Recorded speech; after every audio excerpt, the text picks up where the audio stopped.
This episode of Q Point Podcast is pre-recorded, produced and sponsored by Karina Quirk, broker at Next Home Experience. Different views. I know your story. From different cues.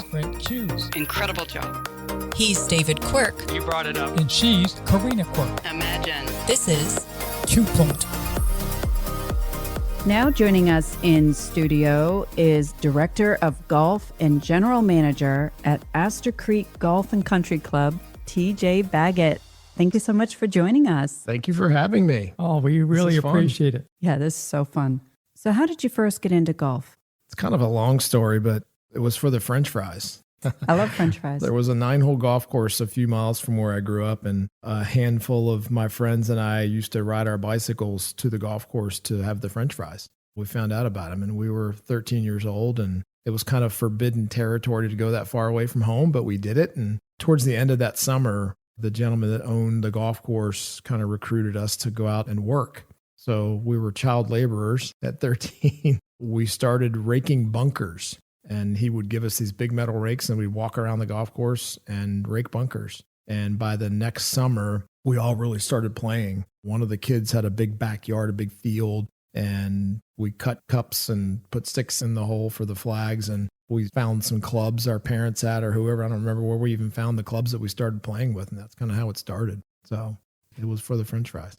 And what town was that? Richmond, Virginia, little town south of Richmond, between Petersburg and Richmond. And how did that change into professional golf? Yeah, it progressed over the next couple of years. High school golf is where I really kind of fell in love with it and the competitive part of it, because I played other sports and still was not sure about golf. I would get teased for playing golf, but it went from playing high school golf to going to college to play golf where I wasn't good enough. And that was humbling. I ended up playing basketball in college for a few years. And then when I left college and went back home, the first job I took was an assistant professional job at a private club.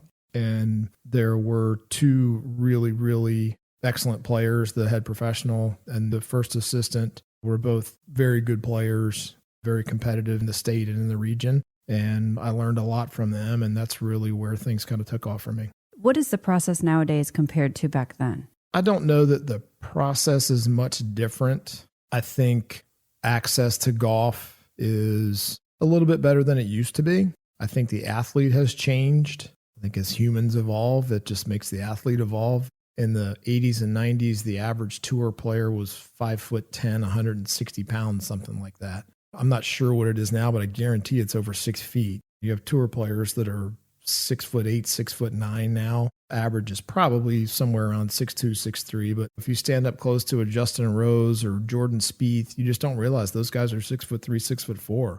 And that just creates long levers with your arms and legs and more club head speed when they don't look like they're swinging at it that hard. But it's definitely the athlete has changed. I mean, the game takes work. You have to put the time into it. There's a big mental component when you're trying to play at that level. Most of that is self-belief. And it comes across a little different in some players from others. Some it comes across as a little too confident, maybe cocky. And others, you can kind of look and see when you're at a tournament, guys that believe they belong there and the guys that don't. It's pretty obvious, especially when you're at a lower level. So what's your turning point when you decided to try to be a professional golfer? Through that assistant professional job, I started the journey of becoming a PGA club professional. There's an educational process to becoming a PGA member, which is different from PGA Tour member. So I had already been down about 8 years of that path when I was having some success locally, winning some local events. And my dad one day said, "Hey, let's try to go play for a living." Okay. I don't know that I had that self-belief enough at that time when I look back on it, but I probably had about 20 sponsors that made it possible for me to go do that, which I'm still grateful for that, what they did for me. And off we went. It started at a mini tour level, if you will, back in that was end of 96, early 97. So there were about 35 mini tours across the United States at that time. So there was plenty of opportunity to go play. You just had to be there and you had to have enough money to pay to play and compete. So yeah, I started out playing at that time. It was called the Teardrop Tour. There was a putter that this company introduced called a teardrop putter. It had a rounded face. and they sponsored this mini tour in the Myrtle Beach, South Carolina area. So I paid the fees, went and played. Within the first couple of weeks, I shot 66, 71, 66 in the 3-day event. I shot 13 under par and came in a tie for 7th. So I'm just sitting there going, that's about as good as I've got right now. And I just got beat by 8 strokes. The guy that won, I'll never forget, he shot 21 under par. I shot 66 the first round, which set the course record, fairly new golf course. 2 groups later, this kid shoots 63. So it was quite the introduction to professional golf at the level where you're getting paid. And I think my paycheck for that 3-day event probably lost money, staying in cheap hotels and eating pretty cheap. But that's when I really realized that, okay, I've got to take preparation and everything to another level if I really want to try to do this. And that's kind of what I said earlier, is you could kind of walk around on the practice tee before those events and you could tell the people that were there just kind of tinkering with the idea of, hey, I want to be a golf pro. I want to be a professional golfer. And the guys that you knew you were going to see them at a higher level one day. There were a couple guys that were right out of college. A guy named Tim Clark that had a great PGA Tour career. I think he had just graduated from NC State. And he went on to win some PGA Tour events. A kid named John Rollins that was from my area, and he won on the PGA Tour. And then a kid named Chad Campbell, who still plays on tour, and he won quite a few times on tour. We were all playing at that time on the Hooters Tour, which was sponsored by the Hooters Restaurant Group. But that was the biggest tour at that time, which was below the Nike Tour. So guys would have status on the Hooters Tour, on the Nike Tour, and kind of go back and forth depending on where the tours were playing that week. But it was eye-opening, especially that first few months out there. And then the Hooters Tour would play in a region for 3 weeks and then take 3 weeks off. So you might be in South Carolina for a few weeks and then they take 3 weeks off. The next thing you know, you're up in Indiana. Then you're in Phoenix. Then you're down in Mississippi. So it pretty much was a big jump regionally from 3 weeks to 3 weeks, a lot of hours in the car. And what most guys would do is they'd play that 3 weeks on one tour, and then 3 weeks in between, they'd go play another tour. So really nobody ever took a week off. Very rarely. You were traveling, you'd miss a cut, or you'd finish up an event on Sunday and you'd get in the car and drive 16 hours somewhere to go play in a tournament that started the next day on a Monday. So I think that's the difference, is when you're out there chasing it, it's a lot of time by yourself in a car, a lot of driving, and you're showing up playing in an event where you haven't even seen the golf course. You haven't had a chance to play a practice round, but it was fun. How high of a level did you get to? I Monday qualified, what they call it, for 5 Nike Tour events. I never qualified for a PGA Tour event, tried a few times. But the Nike Tour at the time was what's now known as the Korn Ferry Tour. Correct. Yeah. That's the highest level I ever competed at. I played in, Monday qualified for the 5 events, never made a cut, which is humbling. Came close a few times, but that's as high as I got. So I never really tried to qualify for US Opens, that kind of thing. Just didn't have the time, because when I wasn't playing on this mini tour for those couple of years, I was working as a club professional and playing mainly in local pro-ams and things like that when I was a club professional. I was on the road for about 2 years trying to make it, and I ran out of money. There was a decision to make, and I was in Florida at Doral playing in a Hooters Tour event, missed a cut, literally had a few $100s left to my name, I think, and said, okay, what are you going to do? I really didn't want to go back to my home state of Virginia, whether it was because I felt like shame that I wasn't good enough to make it, or I just wanted a fresh start. I don't remember. I have an uncle that still lives in Phoenix. And through my journey, I had stopped by his place a few times, and he always said, hey, if you want to ever come back, come on. So I went back out there and stayed with him for 5 months. I accepted a job working for a golf management company, and I went to work for them managing a club out there. And that's kind of where my real journey back into the business side of golf started. But yeah, the 2 years trying to play golf for a living was humbling. It was a lot of fun. I'm glad I did it. There's a lot of people that go through life and don't have the opportunity to really chase that dream, whatever it may be. And I had that opportunity, and I look back now and I don't even really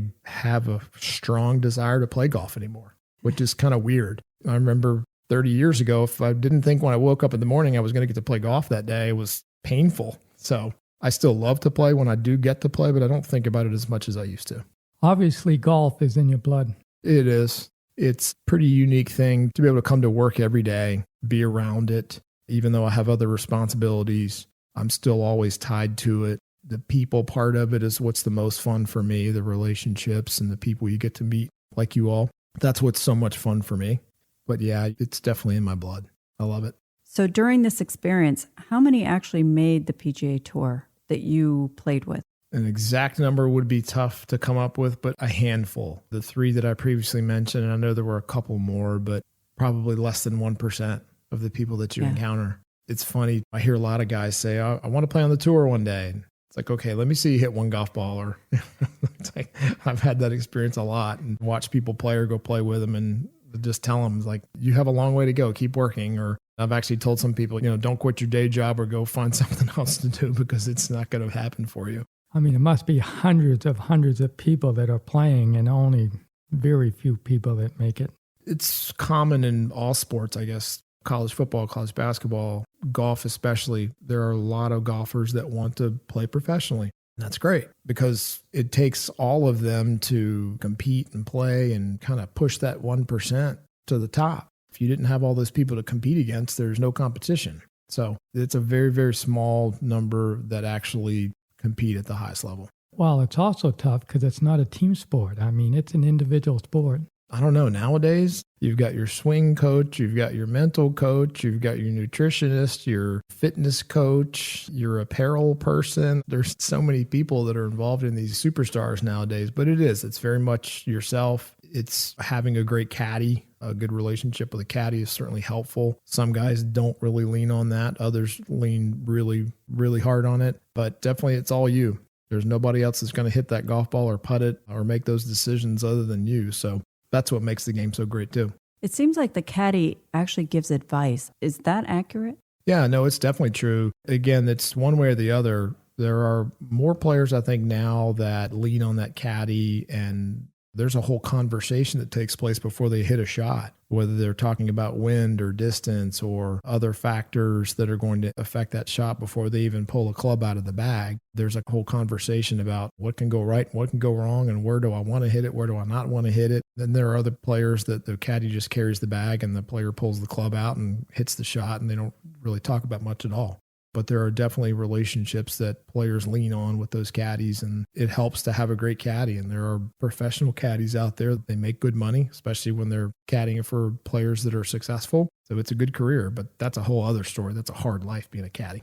I also see that they have a notebook sometimes with them that they pull out before they hit a shot. Yeah, it's a yardage book. So the tours don't allow you to have the GPS devices, those kinds of things. So all the caddies have a book that will tell you the exact distance from point A to point B. And that's from the back of the tee box normally to the oak tree on the right side of this fairway or the bunker on the left side of that fairway, how far it is to carry that bunker, how far it is to the front of the green from that bunker, how wide the green is, how deep the green is, if there's an elevation change in the green. They walk those golf courses and make copious notes in those books of details of all the golf courses. And for the tour players that play on tour for a long time and they play the same courses every year, they keep those books for years and they just kind of store them. And as they're traveling around, they pull it back out the next year and it's got all the notes from the previous year. So that's where it makes it even tougher for a rookie because they maybe haven't seen those golf courses. They don't have those notes. And maybe they have a caddy that hasn't even seen the golf course other than the practice rounds. So it makes a difference when you have the experience and know the golf courses. Is politics involved in the process of going pro? Did you see that at all when you were out there competing? No, not during my time. You're either good enough or you're not, and you've got the money or you don't. I think that's mainly how it is today. So what is your opinion on the PGA in the LIV Tour? It seems like the LIV Tour now is maybe having some problems with backing of money. It seems that way, but I think there's plenty of money on that end, on the LIV Tour end, but maybe they want to direct it somewhere else. I don't know. I've not been a fan of just the divide. I would rather see the best players in the world competing against each other rather than being on the other tours. If somebody offered me $50 million, $100 million, $300 million to go play a LIV Tour, I'm gone. I'm out. That's life-changing money. There were some players that were offered a lot more money than that and they didn't go, and good for them. But I can understand why players make that decision. That's a lot of money to turn down if you're going to turn it down. And it's a lot of money to go play. I think it has affected specific players the way I thought it would. And that is when you've got all this money, where's your drive? What are you really competing for then? So what's happened is some of these players have gotten really comfortable. They've had all the money in the world they need right now.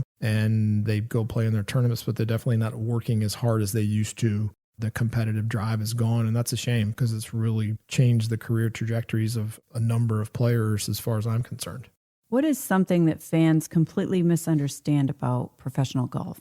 I think it's the lifestyle. It seems glamorous, but when you're the wealthiest, best players in the world and you're traveling on private jets and staying in the best hotels or private houses and you have chefs that are preparing your meals and your family can travel with you, that's all good. But for the average tour player or the struggling tour player, it's a hard week-to-week life. You're away from your family, you're on the road, you're driving or flying coach, you're away from your caddy because your caddy's having to travel otherwise as well because you can't afford to pay for your caddy to fly. So your caddy's probably driving with a group of other caddies to the next destination. But it's not as glamorous as it seems. It's a tough life when you're out there on tour, and especially for rookies that are trying to make it because you have to play every week. You've got to play in as many events as you can to make enough money so you can maintain your tour status and keep your tour card so you can play the next year. Otherwise, you're going back to Q school or qualifying school to have a job next year. So it's not nearly as glamorous as people think it is. How much does it cost to play? It's increased from what it used to be, but it probably takes a good $150,000 to $200,000 just in travel expenses to play an entire season. And that doesn't include really paying your caddy because your caddy is making a percentage of your winnings. But if you're not winning, your caddy's not making any money. But you're paying for hotels, you're paying for flights, you're paying for food, you're paying for your coach, your nutritionist, whoever else you might have on your team when you're starting out. But it takes considerable money just to make it happen. I mean, just to go to Q school, now it's about $8,000 to $10,000 just to play in that 1 week to hope that you're going to move on to the next week and then the third week. So it's not a sport that allows people without the means to really be competitive and try to even make it. So what attracted you to take on this role at Astor Creek? This is the 6th startup facility that I've had the opportunity and the pleasure to be involved in. So I was back in my home state of Virginia, running a golf club in Southwest Virginia, and this opportunity popped up, and my wife and I used to have a condo in the area and had spent time here. We were a little tired of the snow and the cold in the winter, and we said, hey, let's try to go back south where it's warmer. So I reached out and was fortunate to get a really quick interview with my experience in opening new properties, especially real estate-based properties. It worked out. So I feel really fortunate to be here. It's a great property. The growth in just maybe 3 years next month for me that I've been here, and we're at 350 memberships already and growing. It's just been a lot of fun. Now, before you came here, you also was at a few other courses, and I think one was in the Bahamas. Yeah, I guess if we go back to California in 99 was my first new club opening opportunity. Spent about 1.5 years in Southern California, got the facility open, hired all the staff, and then the company called me and said, hey, do you want to go to the Bahamas? Well, sure. Who wouldn't? I was 34 years old and landed in the Bahamas one day, and I was there for 8 years. And it was a brand new golf course. And just working in the Bahamas with the Bahamian people, it was just such a pleasure. I learned a lot. It was the first time that I ever had unionized workers. So that was a whole learning experience, managing in that environment. But in general, the Bahamians are just hospitality people. So I still have a lot of friends there that I keep in touch with. We were connected to the Atlantis Resort, which is a huge resort, anywhere from 10 to 12,000 people in-house when the resort's at capacity. So it was a busy golf course. I had the opportunity to host some celebrity events, some televised events, and hang out with a lot of celebrities. I had the opportunity to play golf with a lot of big-name people. Was Michael Jordan one of them? He was. Did you beat him? We'll just say we had a lot of fun. Casey's listening. No, he was great. He was a lot of fun. All of his friends that were there with him. And there were many, many others that I had the opportunity to play golf with, give lessons to, just hang out with in the casino, those kinds of things. But that was a once-in-a-lifetime experience. I left that opportunity for a private island startup project, and that was December of 2007. And if everyone remembers what happened to the economy going into 2008. Oh, yes. So met my wife. She was on vacation in the Bahamas, and she's from New York. So we got married. She moved to the Bahamas with me. She was there for about the last 7 years with me. And we owned a home in Nassau and accepted this private island opportunity. And 5 months later, we're looking for a job. So we were all laid off. And again, it was a real estate based private island, high-end project.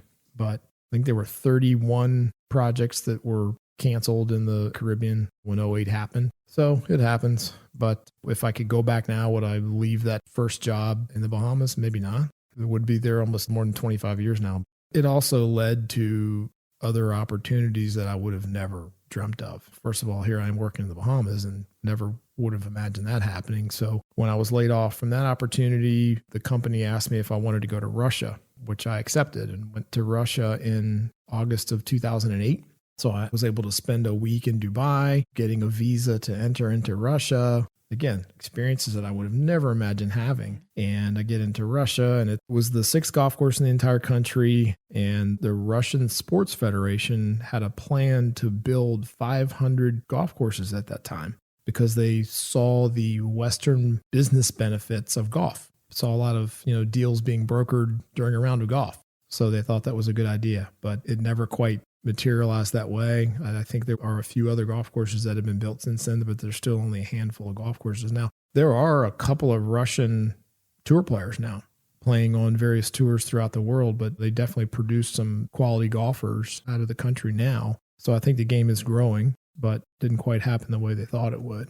So went from Russia to Branson, really neat little town, live music capital of the world is what they call it. Dolly Parton had a show there, and Tony Orlando and some of these other acts that used to be in Vegas went to Branson, but it was a lot of fun. The project was called the Payne Stewart Golf Club. So I had the opportunity to work with Payne Stewart's family, his children, and the foundation. And the golf club opened 10 years to the day of the passing of Payne Stewart. So that was October 25th of 2009. If everyone recalls, Payne Stewart tragically passed away in a really... Airplane, right? Yeah, it was a really odd airplane accident where the plane depressurized and continued to fly for hours and ended up crashing in an open field somewhere. I think it was in Iowa. So it was a tribute facility to Payne, had a big museum. You kind of walked in the main entry of the clubhouse, and on either side there were floor-to-ceiling glass cases, and it was just memorabilia that his family donated. And it was almost a sad experience because there were many days that I walked out in that hallway and just would see people crying their eyes out just looking at the memorabilia. So it was a beautiful golf club, beautiful town. Ended up staying there for a couple of years and then went back to Southern California where I reconnected with the company from the failed private island project, which was Montage. It was a boutique hotel company out of Southern California, and they managed a handful of golf courses along with their resort and hotel portfolio. So I was helping them manage a couple golf courses in Southern California, and they called me in the office one day and said, "Hey, we need you to go to Hawaii."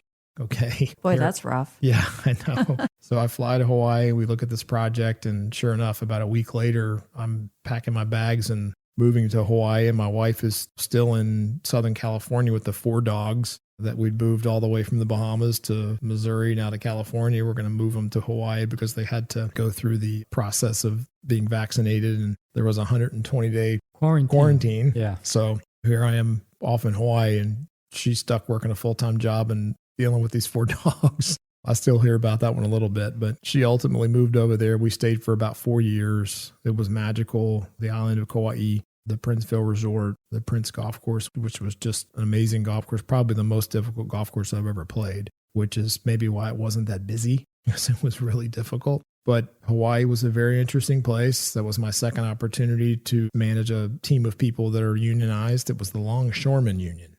Oh, interesting. Believe it or not. Yeah, they were part of the Longshoremen Union. So all my cart staff, which was incredible. It was an interesting experience for sure. Made some management decisions and told if I wasn't careful, they were going to throw me in a lava tube. So, no, the people were great, but what a beautiful place. If you've never been to Hawaii or specifically Kauai, it's just a magical, magical island. Really beautiful place. And then from there, another opportunity back in the Bahamas popped up and interviewed for that. And we actually went back to the Bahamas. So we leave Hawaii for the Bahamas. So pretty unusual, but our families were on the East Coast, and it's a long, long ways from the East Coast. And it was long enough being that far away.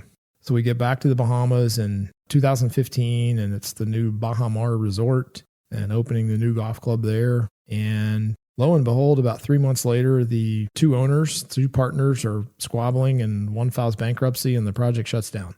Oh, no. So I was actually working for the PGA Tour. So I did eventually get a check from the PGA Tour. It was just a paycheck, and it wasn't a check for winning a golf tournament or finishing in a tournament, but it was a TPC golf club, which the PGA Tour owns the TPC brand. So I was working for the PGA Tour. So we ended up staying about a year after the project shut down just to see what was going to happen. It didn't quite get through bankruptcy at that time. So we came back to the U.S. and ended up being in Charlotte, North Carolina for a short time, went to Virginia, and then that's where the Astor Creek opportunity came in, which will be 3 years now. So I think I'm probably the only PGA professional to work in the Bahamas, Hawaii, and Russia. I think I'll sure hold that distinction for forever, maybe. I don't know, but it was pretty fun. Were you getting called from headhunters, or how did you know about all these opportunities? No, I never worked with a headhunter. Just the PGA of America, my organization, has a service where jobs are posted. Okay. Because that's where most developers that are looking for club managers or golf professionals, they're posting those opportunities with the PGA of America and the specific website. So that's where I found most of them was there. Now, here at Astor Creek, you're more than just a club manager, because we have a restaurant here and a fitness center and massaging and all that stuff. So is that probably your responsibility? I would say with all of the amenities we have and the services that we offer, it's definitely one of the busier clubs, I would say, that I've had the opportunity to be involved in and manage because of all the different things going on. Certainly the restaurant business, I wouldn't consider my area of expertise, but I've been around it enough now that I'm familiar with what great service should look like, what good food tastes like, and what it should look like. Presentation's a big deal, but I certainly know the numbers, and that's really what your owner or developer is concerned about mostly, especially in the beginning. But it's always, everything. It's all about finding the right people, right? But to me, this business, and I say it every day to our team, and especially people that are new with us, I ask them, I say, what business are we in? Oh, we're in the golf club. Or nope, try again. And we're in the people business. And that's what we're doing. We're here to serve people. And as long as everybody keeps that in the forefront of their minds every day and remembers, mistakes are going to happen. Things are not perfect every day. We all would like them to be. But as long as we're serving with some grace and patience and a smile and addressing members by their names and all of those little touches that make the experience good. But if you just put a smile on your face and do your job with some effort, most people are going to be pretty happy. It's not really that hard, but it's fun. It's a lot of fun. And I think we're doing a pretty good job here at the club. I'm able to walk around every day and see what's going on, and we're really growing rapidly. There's a lot of new things happening, just seems like every month. We've got pickleball now, we've got tennis, and we're adding more pickleball and more tennis and trying to find instructors and people to manage those parts of the business and help grow, and interviewing massage therapists and physical therapists. And we've been through a couple different vendors already just because we're not quite busy enough to hang on to some of these vendors. So I think we've got the right people now because they realize it's a tremendous opportunity. The community is going to continue to grow, and it's going to be a great business for them down the road. So if they can be patient and hang on for a year or two, and as we continue to grow, the numbers will be there. Do you plan on having weddings here? We actually have a wedding scheduled in July, believe it or not. It's actually a couple that are residents in the community. They're both widowers, and they met and they're going to get married, which is a really cute story. Goodness. Yeah. I wish they'd picked a month other than July because it's going to be very hot. But yeah, I think that will be our first wedding. Our clubhouse, as beautiful as our clubhouse is, we don't have the largest banquet facility yet, but we do have that beautiful event lawn that we can rent out. And the only problem there is you kind of have to create your own village. You have to rent a tent, table, chairs, and create a space for that. But it can be lovely. We've done it a number of times from club events, and it's a lot of fun. Absolutely. And I think at most venues, you have to do that anyway. Yeah, you have to have some creativity. Mm-hmm. You're right. You can have all the brick and mortar you want, but it's not always the right space. Right. So it just takes a little bit of money. If you, Yes. you want to pay for it, we can do a really lovely wedding for you. Certainly does. So let me ask you this. When you're sitting at home and you're competing against other golf courses, especially the PGA across the street, you must have ideas of what can I do different or what can I do to bring more members in? My responsibility is indirect regarding the real estate piece. However, I do have the opportunity to meet many, many prospects. And the realtors know that if they bring them my way, I'm always going to try to take time to talk to those folks because they do want the opportunity to speak with someone that's in charge within the operation and kind of get a feel for how things are and ask questions. So I'm always happy to take that time because, again, I understand that's what keeps me employed and the rest of my team is the ability to continue to grow this club, and which means selling homes. And luckily, our owner builds a great product. And they built us a great facility, and it's the first new golf facility in 17 years on the Treasure Coast here in Florida. And we really don't have a competitor in the immediate market for what we have in terms of amenities. Now, our golf course, can we host a PGA Tour event? Probably not. It's a little bit too playable to be in that category, but it's a great golf course. Our members love playing it, and that's good that it's a playable golf course. That's what people want. I think for a long period of time in the 80s and 90s, developers had this attitude of, we're going to build the most difficult golf course we can build because that's what is going to build a great reputation for a golf course. It's going to be so hard. Nobody wants to play it, but we're going to build houses around it. And we're going to sell all the homes. And for a while there, that model worked. But now people especially are looking for a little more enjoyment out of the game, while at the same time, our golf course can still be challenging. But it's beautiful. It's maintained really well. And our members love it. They really love it. But I guess to answer your question, again, I go back to our service levels. I feel like our team does a great job connecting with all of our golfers, whether you're a resident member, one of our outside members, a general public player. Our experience is really friendly, and that makes the difference for me. I go to other places and I don't find that. I think people lose touch and lose sight of, and that's with any business. I mean, it's like in your businesses, somebody walks in your door, it makes a difference when they're addressed and there's a smile on their face and they just engage them in conversation. And I think that's what our team does a great job of, and that's what helps bring customers to us.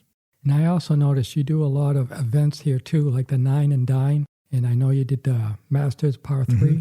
Yeah, and that's part of a club environment and people enjoying it is just engagement. You can put all this together and people go out and play golf. But if you didn't host events and do these things where people get to meet each other and mingle, it's really important for continuing to grow is the engagement part of it. And that's what all of these events and activities that we host allow to happen. It's, I think, one of the things that's the most fun for me over the last couple of years is to see all of the people. And like you all, you have friends now that you never would have imagined. The social circles for everyone have really grown. It's fun to watch these groups of guys and groups of ladies that go out and play golf, and they didn't know each other a year or 2, 3 years ago. Now they're becoming best friends. So that's a lot of fun, and that's only going to continue. I mean, we're, 25% there with this development. So we've got another 700 homes to go. It's just going to get bigger and better.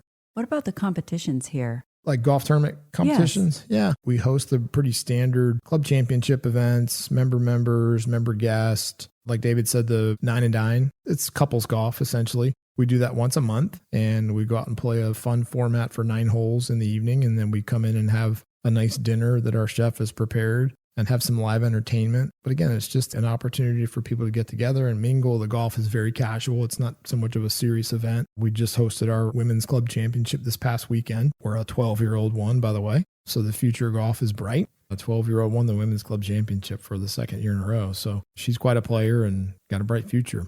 We recently hosted a Masters watch party, which was hugely successful. We probably had a little over 200 people at peak attendance, and our chef just did an amazing job with Masters themed food, which everyone enjoyed. We had some games, had a DJ by the pool, and had all the TVs focused on the Masters tournament. And luckily it was a good finish, so that kind of kept everybody in tune. I think it was fun. I think everybody had a good time. The weather was perfect. It wasn't too hot. And that was another opportunity for people to get together and have a great experience around their club, which is what you want when you're buying a home in a community like this and being a part of a club. It's those opportunities to get together with people and have unique experiences. We're going to do the same thing for the Kentucky Derby. We're having a Kentucky Derby watch event, which will be fun. And then we're in the process of filling out our calendar for the next year now. We're going to have everything scheduled through 2027 here within the next couple of months so people can get excited about what's to come. What I found interesting is that you change the hole placement every day. Tell us about that. We do. Most of your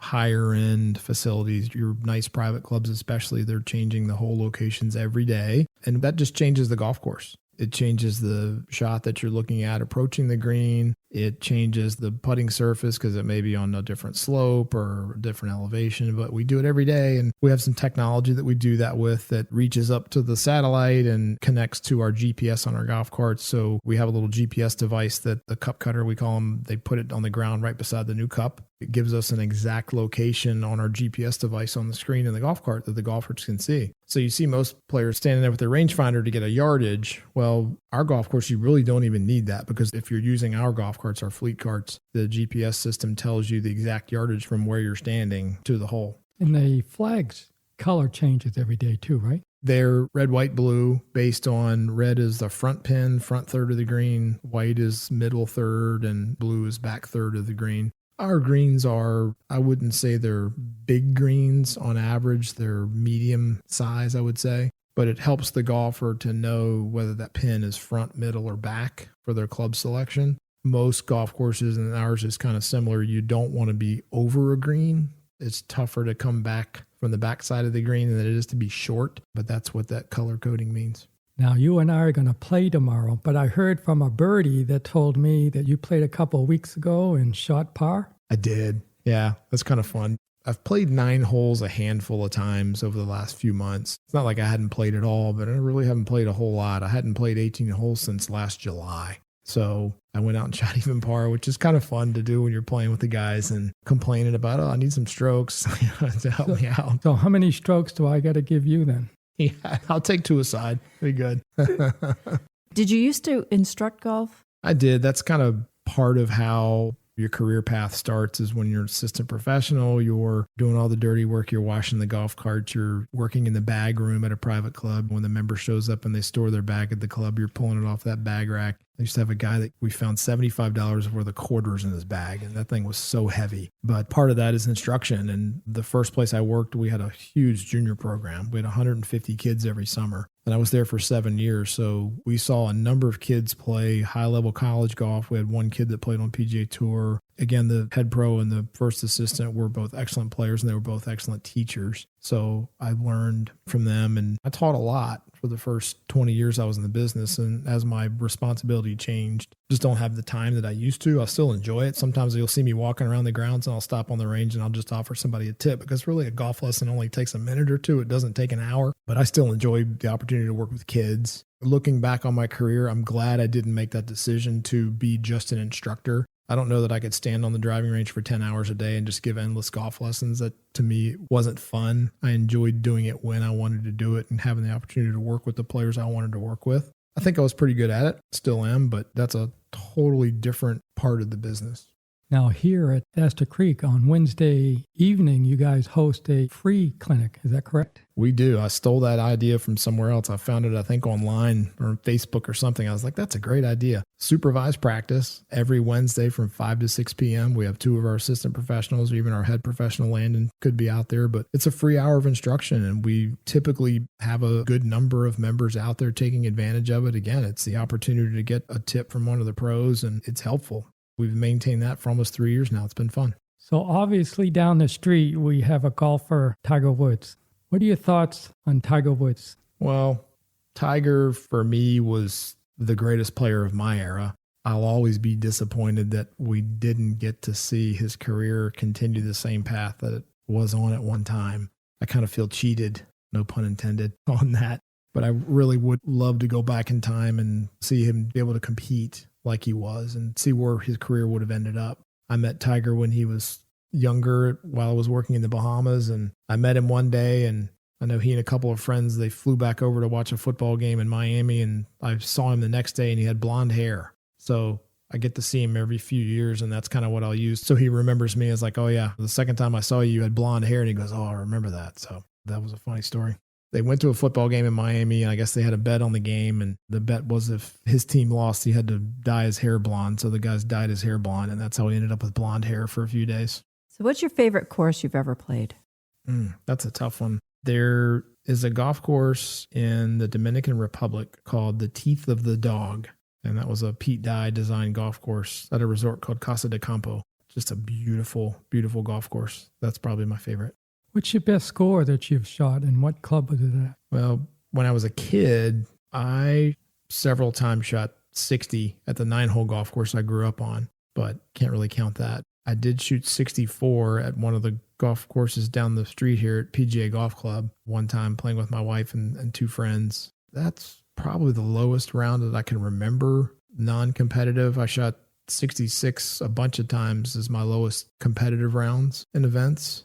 That's why I'm doing what I'm doing now. I couldn't shoot any lower than that when it counted. Who's the golfer that you have respected the most? I really loved watching Tom Watson play back in his heyday. Loved how he played. He was aggressive. Probably my favorite golfer of all time. Again, I always loved watching Tiger play. Used to love watching Ernie Els play, and I had the opportunity to play with Ernie a number of times. He was our touring pro at the Ocean Club in the Bahamas. Had a little bit of a relationship with Ernie. Really super nice man. But Tom Watson was always my favorite. Now, my favorite golfer is Ricky Fowler. Have you ever played with him? I've never played with her. I've never met Ricky. We saw him at the Masters. Bernard Langer was with us because he's a brand for Mercedes-Benz. Yes. Yeah. Now, I did have the opportunity to host Mr. Langer. We hosted the father-son event in the early 2000s in the Bahamas. And his son, Stefan, at the time was the youngest child to play in that event. I think he was 13 years old when he and Bernhard played in that event together. He was a super nice man. And it was funny, when I met him, I was kind of disappointed that he was so nice, because I remember being young and watching him win the Masters and all the events. And I was like, I don't like this guy. I don't like the non-American players winning all of our events. And then I meet him like, gosh, he's really nice. That was fun. What's a favorite club in your bag? My 7-iron. Why?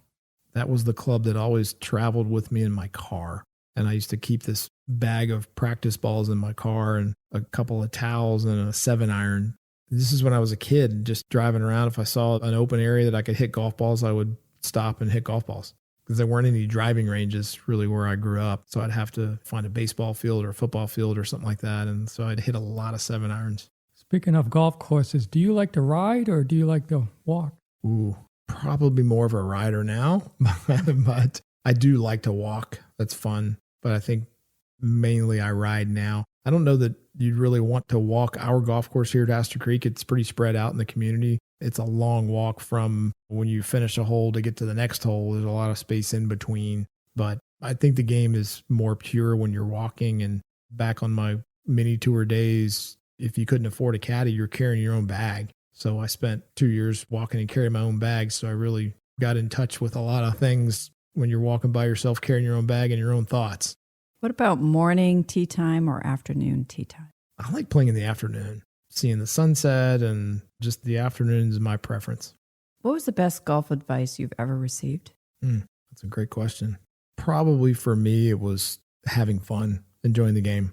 I was very, very serious about it for a while, probably too serious. And I had that advice from a lot of people, was just to enjoy it and have fun, because they kept telling me the time's going to pass. You're going to look back and wish you enjoyed it more than you're enjoying it right now. And I definitely enjoy it now, probably more than I used to. But that's probably the best advice I had, was just to have fun and enjoy it, because it is a game. It should be fun.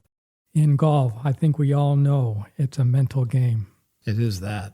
It definitely takes a certain type of person to be very successful in this game, because it's really a game of failure. You're going to hit way more bad shots than you are good shots. And that's what makes the game really interesting. There's a quote from Ben Hogan from decades ago. How many good shots would you hit during a round of golf? And he would say 5 or 6 really good shots in one round of golf. And that's probably pretty accurate for most people. You don't hit every shot dead center of the club face or exactly where you're aiming or where you're trying to hit it. So you're always dealing with failure, and you have to be in the right mental space to realize, okay, the next shot is the next opportunity for me to hit the perfect shot. So as long as you have that mindset that you're looking forward and not looking back, and realize that as much as you want to be perfect, it's almost impossible. You're going to occasionally have that round of golf where everything seemingly goes the way you want it to go, but it's very rare. When you're watching pro players on TV, sometimes you see that their head is getting in the way of hitting some shots, especially if they go left or right and they got to try to regroup while they're still on the fairway. Yeah, I think that's when I enjoy watching golf the most, is when I have the opportunity to see that. A little sadistic maybe.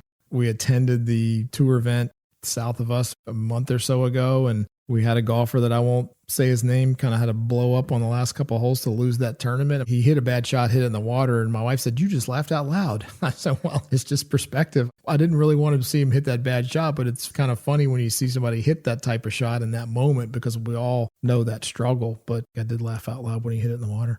Because you've all been there, right? Exactly. You play golf long enough, you're going to do the craziest things you can ever imagine. You're going to hit the worst shots you could ever imagine. It's going to happen to you. Nobody is immune to it. Like you said, you watch golf on TV every week and you see the weirdest things happen. And the way they deal with it kind of tells you where they are on the leaderboard. Some leaders have some blow-ups, but by the time they get to that next shot, they're prepared and ready to go. So when that happened to you, what would you do to get your head back in the game for the next shot? I think that's probably part of my issue and why I didn't have more success is I didn't deal with it well enough. I just had this perfection mentality way too much. And I learned the longer that I was out there and watched other players deal with failure. My expectation was if I'm going to be successful, there can be no failure. And that's just not true. Again, the game is an imperfect game and you're only as good as your next opportunity. And the more you can focus in on that and be ready for the next shot mentally to execute what you've practiced and work hard, then you can be successful. Director of Golf and General Manager of Astor Creek Golf and Country Club, TJ Baggett. Thank you so much for joining us. Thank you for having me. This was a lot of fun and I appreciate the opportunity. Thank you very much. We do appreciate it. You've been listening to Q Point. Follow us at qpointpodcast.com or on your favorite streaming app. This is where you can get the news from the people who make the news. Make sure to join us next time. We hope you tune in. Q Point Podcast invites guests and candidates from all parties to join the conversation. The views, information, opinions, and comments expressed during this program do not necessarily represent those of the host, Q Point Podcast, associates, affiliates, and CQRE LLC. Thanks for being a part of the conversation. The most important voices aren't always the loudest ones. They're the voices of everyday people, raising families, running businesses, serving their towns. That's who we want to hear from. Share your ideas with us online, and let's make sure those voices are never left out. Find us on Facebook or on X or at qpointpodcast.com. We look forward to hearing from you. Catch every episode at qpointpodcast.com or wherever you stream. Tune in and tell your friends.